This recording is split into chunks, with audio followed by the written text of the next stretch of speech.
নমস্কার। বাংলা গল্পঘরের সমস্ত শ্রোতা বন্ধুদের স্বাগত জানিয়ে আজকের গল্প পাঠ শুরু করতে চলেছি। আজ আপনাদের যে গল্পটি পাঠ করে শোনাতে চলেছি আশা করি খুব ভালো লাগবে। তাহলে প্রথম থেকে শেষ পর্যন্ত শুনতে থাকুন। শুরু করছি আজকের গল্প পাঠ। আশাপূর্ণা দেবীর লেখা দুই নারী।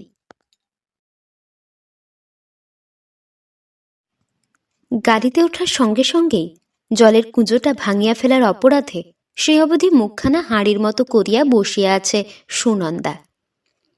তিরস্কার তো দূরের কথা, বিরক্তি মাত্র করি নাই, তবু মুখ দেখিয়া মনে হয় কে যেন চাঁটি মারিয়া গিয়াছে তাকে। স্বভাবটা জানা, অপরাধ যতই অকিঞ্চিতকর হোক অগ্রাহ্য করিয়া উড়াইয়া দিবার উপায় নাই, সেটা নাকি তার পক্ষে অপমান। আমার সামান্য পরিমাণ অভিযোগের উত্তরে তিনি তর্ক করিবেন, বিতর্ক করিবেন, শেষ পর্যন্ত ভবিষ্যৎ সম্বন্ধে সতর্ক করিয়া দিয়া বিজয় গৌরব অর্জন করিবেন, এইটাই প্রথা। একটা উদাহরণ দিই। একদা সন্ধ্যায় বাড়ি আসিয়া দেখিলাম মহিলা অনুপস্থিত। মাস্তুত দিদি না পিস্তুত বৌদির সঙ্গে থিয়েটারে গিয়েছেন। এহেন বিনা নোটিসের অনুপস্থিতিতে কিছুটা বিরক্তি উৎপাদন করিবে, এটা অন্যায় নয় নিশ্চয়। ফিরিলে এরকম বাড়ি আলগা রাখিয়া হঠাৎ চলিয়া যাইবার কারণ জিজ্ঞাসা করিতেই বোমার মতো ফাটিয়া পড়িয়া যা উত্তর দিলেন বা প্রতিপ্রশ্ন করিলেন তার সারমর্ম এই: তিনি আমার বন্দিনী কিনা, মাহিনা দিয়া আমি তাহাকে দারোয়ান রাখিয়াছি কিনা, এবং বড় মুখ করিয়া যাহারা লইতে আসিয়াছিল তাহাদের ফিরাইয়া দিলে আমার মুখটা বড় হইত কিনা, ইত্যাদি। বলা বাহুল্য, তর্কে হার স্বীকার করিতেই হইল। কয়েকদিন পরে আসিয়া দেখি প্রায় পূর্ব ঘটনার পুনরাবৃত্তি। থিয়েটার নয়, সিনেমা। মাস্তুত দিদি নয়, পাড়ার নতুন জামাই। পূর্ব অভিজ্ঞতা স্মরণ করিয়া কথাটি কহিলাম না।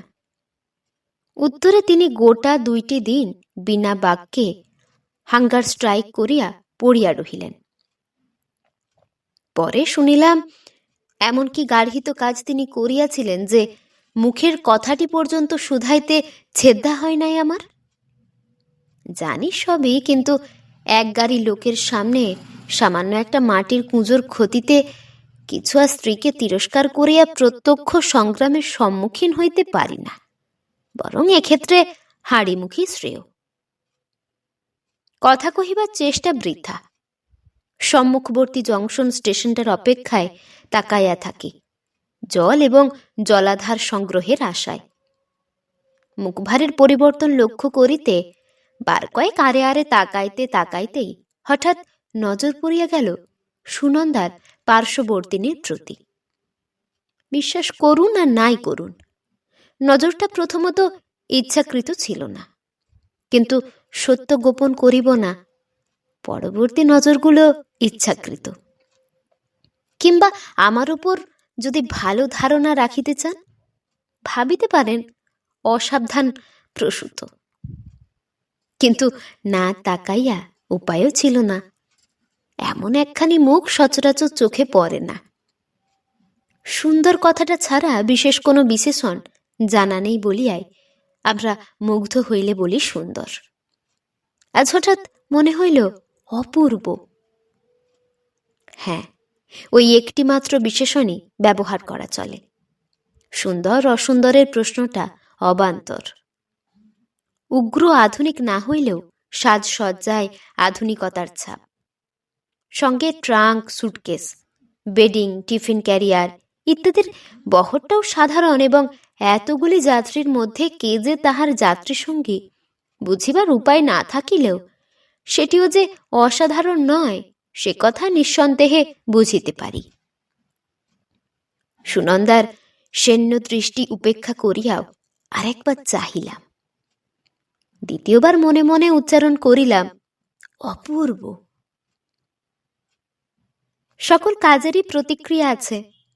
মিনিট কয়েক পরেই সুনন্দা উঠিয়া আসিল এবং মৌনব্রত ভাঙিয়া চাপা তর্জনে প্রশ্ন করিল, তুমি ওর দিকে অমন বারবার তাকাচ্ছ কিসের জন্যে, অসভ্যের মতো? ও মনে করবে কি? হ্যাঁ, এসব ক্ষেত্রে কুণ্ঠিত হওয়া অপরাধ স্বীকারের নামান্তর। তাই গম্ভীর চালে বলি, যাই মনে করুক, তেরে এসে কৈফিয়ত তলব করবে না নিশ্চয়। তাই বলে তুমি তাকাবে? লজ্জা করে না? ও যখন জানতে পারবে তুমি আমারই বর, আমার যে তখন লজ্জায় মাথা কাটা যাবে। আরো গভীর এবং মৃদু স্বরে বলি, ওর জানবার সম্ভাবনাটা কোথায়? তোমার গায়ে তো আর লেখা নেই। আরে ন্যাকামি করো না, আলাপ পরিচয় হলে জানতে পারবে না। থাক না, আলাপ পরিচয়ের দরকার কি? একটা রাতের মামলা, বই তো নয়। তা দরকার থাকবে কেন? যত দরকার চোরা চাউনিতে, না? হ্যাঁ, সারা রাত্রির পাশাপাশি বসে যাব, চেনা পরিচয় করব না? ভাবিলাম বলি, সুনন্দা সারা জীবন পাশাপাশি চলিয়াও তাই কি চেনা পরিচয় হয়?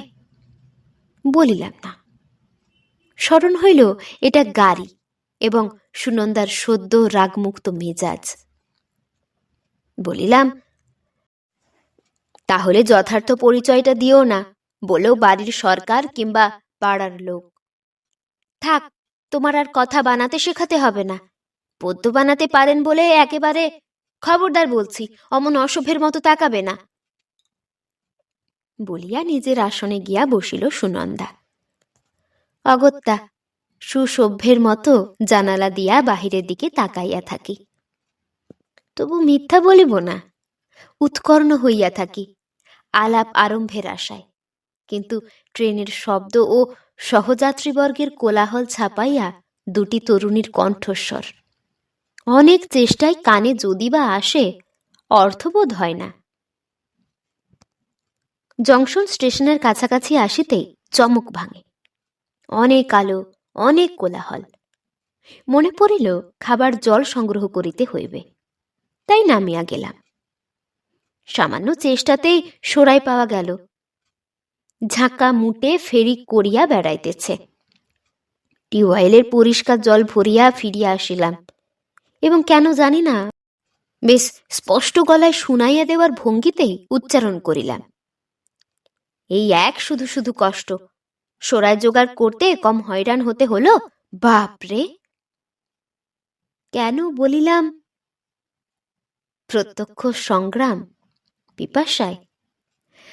কিন্তু আশ্চর্যের বিষয়, সুনন্দাকে অবহিত করা গেল না। তবে উত্তরের পরিবর্তে নালিশ শোনা গেল। দেখলেন তো ভাই প্রমাণ? সামান্য একটা মাটির সরায়, তার জন্য কত কথা শোনানো। অর্থাৎ পরিচয়টা ইতিমধ্যেই দেওয়া হইয়াছে, শুধু অপেক্ষা ছিল প্রত্যক্ষ প্রমাণের। যেন কত বেচারি, যেন কত নির্যাতিতা। কি জানি, বান্ধবী মহলের মজলিসে হয়তো এমনই করুণ হইয়া ওঠে সুনন্দা। বোধ করি এও এক প্রকার চিন্তার বিলাস, মহারানীর পান্তা ভাত খাইবার শখের মতো এক অভিনব শখ। রাত্রি গভীর হইতে থাকে। গাড়ির আরোহীরা অনেকেই ঘুমের শরণ লইয়াছে। বসা, দাঁড়ানো, আধ বসা আর আধ দাঁড়ানো অবস্থায় যে যেমন পারিয়াছে। গাড়িটা মধ্যম শ্রেণী, তাই উত্তম, মধ্যম, অধম তিন শ্রেণীর লোকেই আসিয়া ভিড় করিয়াছে। আমারই মতন যাদের গাড়িতে ঘুম আসে না, খুব সম্ভব তেমনই দু একজন বই বা সিগারেটের সাহায্যে জাগিয়া আছে। লৌহচক্রের কর্কশ শব্দটা অনেকক্ষণের অভ্যাসে ক্রমশ সহনীয় হইয়া আসে, তাই রমণী কণ্ঠের মৃদু গুঞ্জন আর অস্পষ্ট মনে হয় না। সব কথাই স্পষ্ট শোনা যায়। পূর্বে কি আলোচনা হইয়াছে বুঝিবার উপায় নাই, মাঝামাঝি শুনিতে পাই। ওই যে বললাম, আমরা ছিলাম দুই বোন, সে আর আমি, সম্পূর্ণ বিপরীত প্রকৃতির দুজনে। সে এক অদ্ভুত কল্পনা বিলাসী ভাবপ্রবণ মেয়ে। পৃথিবীর কোনো জিনিসই সে চাইতো না।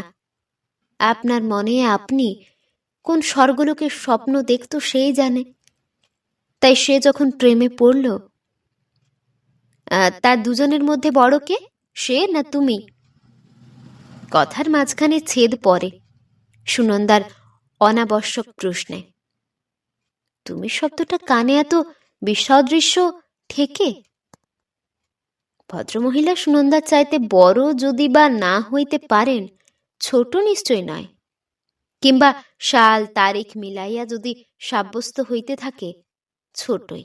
তবু এত স্বল্প পরিচয়ে তুমি? ভাবিতেই পারি না আমরা। আধুনিকা হইবার আপ্রাণ চেষ্টা সত্ত্বেও দুইটি জিনিস আজ পর্যন্ত অভ্যাস করিতে পারিল না সুনন্দা। ছাড়িতে পারিল না পান, আর শিখিতে পারিল না আপনি। ভদ্রমহিলা 1 মিনিট চুপচাপ থাকিয়া উত্তর দিলেন, বড়? ও, সেই বড় ছিল। হ্যাঁ, সে যখন প্রেমে পড়ল একেবারে আত্মহারা হয়ে গেল। কিন্তু হলে কি হবে? তার উপযুক্ত মূল্য দেওয়া সাধারণ সংসারী জীবনের কর্ম নয়। সে যখন প্রাণভরা আবেগ নিয়ে যেত, উত্তরে পেত উপহাস। মন তার ভেঙে পড়ত প্রেমাস্পদের নিষ্ঠুরতায়। আমি ছিলাম ঠিক তার বিপরীত স্বভাবের। প্রতিদিন তার এই অপমান আমাকে অতিষ্ঠ করে তুলত। বলেছি তো, আমার স্বভাব ঠিক তার বিপরীত। সে যেমন পৃথিবীর কিছুই চায় না, আমি তেমনই সব চাই। ঘর সংসার, অর্থ সম্পদ, প্রাধান্য, প্রতিষ্ঠা, সব কিছুই চাই আমার। বাঁচার মতো করে বাঁচতে চাই। তাই অহরহ আমার সেই বড় বোনের সঙ্গে হতো ঠোকাঠুকি। তাকে আমি ক্রমাগত বোঝাতে চাইতাম, তোমার এ পথ বাঁচবার পথ নয়। এরকম ভঙ্গুর মন নিয়ে পৃথিবীতে টিকে থাকা যায় না। সে ম্লান মুখে বসে বসে শুনত আমার কথা, প্রতিবাদ করতে পারত না, কিন্তু ভারী মন মরা হয়ে পড়ত। মজা এই হলো, যতক্ষণ আমি থাকতাম আমার মতবাদ সানিয়ে দিদির স্বামী প্রভুটি থাকতেন খোশ মেজাজে। কারণ আমি তার কাছে সহজবোধ্য। আর দিদি একলা থাকতেই তার ম্লান মুখ আর ছলছল হৃদয়ের করুণ আবেদনে তিনি উঠতেন বিব্রত হয়ে, উঠতেন উপহাস করে। দোষ নেই তাঁরও। সবাই সবাইয়ের জন্য সৃষ্টি হয় না, সবাই সবাইকে বুঝতে পারে না। তবে ওরকম লোকের প্রেমে পড়ল কি করে? বিয়ে করলো কেন তোমার দিদি? কেন? তাকাইতে সাহস করি না। অনুচ্চ একটু হাসির আওয়াজ পায়। কেন করলো সে প্রশ্নের উত্তর আমাদের দেশে নেই, কিংবা কোনো দেশেই নেই হয়তো। আসল কথা কি জানেন? পৃথিবীটা যে মাটির, এটার মতো খাঁটি সত্যি কথা আর নেই। যারা স্বপ্নের দেশের লোক, তাদের এখানে মানাবে কেন? ভাষা এবং ভাব দুইটাই যে বেশ একটু বৈশিষ্ট্যপূর্ণ, সে কথা স্বীকার করিতেই হয়। আশ্চর্য হই না, সেই অপূর্ব মুখের অধিকারিণীর মুখ হইতে শাড়ি, ব্লাউজ আর যুদ্ধের বাজারের গল্প শুনিলে শখ খাইতাম, সন্দেহ নাই। কিন্তু বেনাবনে মুক্ত ছড়ানো কেন? সুনন্দা কোন গভীর তত্ত্বের তথ্য রাখে? বরং উদীয়মান কোনো সিনেমা স্টারের গল্প করিলে জমিত ভালো। তাই বলছিলাম, ওদের জন্য পৃথিবী নয়, বা পৃথিবীর জন্য ওরা নয়। আস্তে আস্তে মরতে হয় ওদের। সেও তেমনি করে ধীরে ধীরে মরে গেল। মারা গেল? বলো কি? গেল বই কি। আর বলতে গেলে আমি তাকে খুন করলাম। খুন? খুন ছাড়া আর কি? তার মতো অপদার্থ জীবের বেঁচে থাকার দরকারটা কি? অসম্মান সয়ে সয়ে? হ্যাঁ, বিপরীত স্বভাব সত্ত্বেও ভয়ঙ্কর ভালোবাসতাম আমি তাকে। সে যেন আমারই আমি। হ্যাঁ, কি বলছিলাম? ভালোবাসতাম বলেই আমি তাকে খুন করে ফেললাম, আস্তে আস্তে গলা টিপে। কই, চমকে উঠলেন না? বিশ্বাস করছো না? ঘটনাটা কিন্তু সত্যি। তারপর থেকে শুরু হলো আমার প্রতিষ্ঠার। অনায়াসে আয়ত্ত করে ফেললাম লোকটাকে। দিদির বরের সঙ্গেই কি বিয়ে হলো নাকি তোমার? সুনন্দার প্রশ্নগুলো এমন গ্রাম্য কেন? সুনন্দাটার ভাষাটা এত অমার্জিত কেন? ভদ্রমহিলা প্রশ্নটা এড়াইয়া হাসিয়া ওঠেন। এখন অবশ্য আমার বর বলেই সমাজে পরিচয়। তোমার সঙ্গে তাহলে বনে? ভয়ঙ্কর। বনবে বই কি, বনতেই তো হবে। হ্যাঁ, আমি যে খুব সুখী, যা চাইতাম সবই পেয়েছি, পাচ্ছি, আদায় করে নিচ্ছি। হওয়ার মতো হালকা হাওয়ায় ভেসে যাচ্ছি। শুধু যেদিন শ্রাবণের দুপুরে বৃষ্টি পড়ে না, খালি মেঘ করে থাকে, শুধু যেদিন চলন্ত ট্রেনের সঙ্গীরা ঘুমিয়ে পড়ে, বাইরে ওঠে জ্যোৎস্না, সেদিন তাকে মনে পড়ে যায় সেই আমার অভিমানিনী বড় বোনকে। ভয়ানক মন খারাপ হয়ে যায়, অস্থির লাগে। মনে হয় সে যদি বেঁচে থাকতো, সে যদি এমন করে মুছে না যেত। মনে হয় হয়তো আমার এই সুখের ছদ্মবেশে মনকে ছলনা, হয়তো নিজের মতো করে সে সুখী ছিল, কিন্তু আমি তাকে খুন করেছি আস্তে আস্তে গলা টিপে। এতক্ষণে বুঝতে পারি অপ্রকৃতিস্থ। সুনন্দাকে সরিয়া আসিতে বলিব নাকি? ও মন গা ঘেঁষিয়া বসে আছে কেন? সুনন্দার কি সন্দেহ হইতেছে না? হইবে কি, মগজে এক ফোঁটা বুদ্ধি থাকিলে তো। কিন্তু ডাকি বা কিভাবে? জল চাহিব? সে তো আমারই কাছে।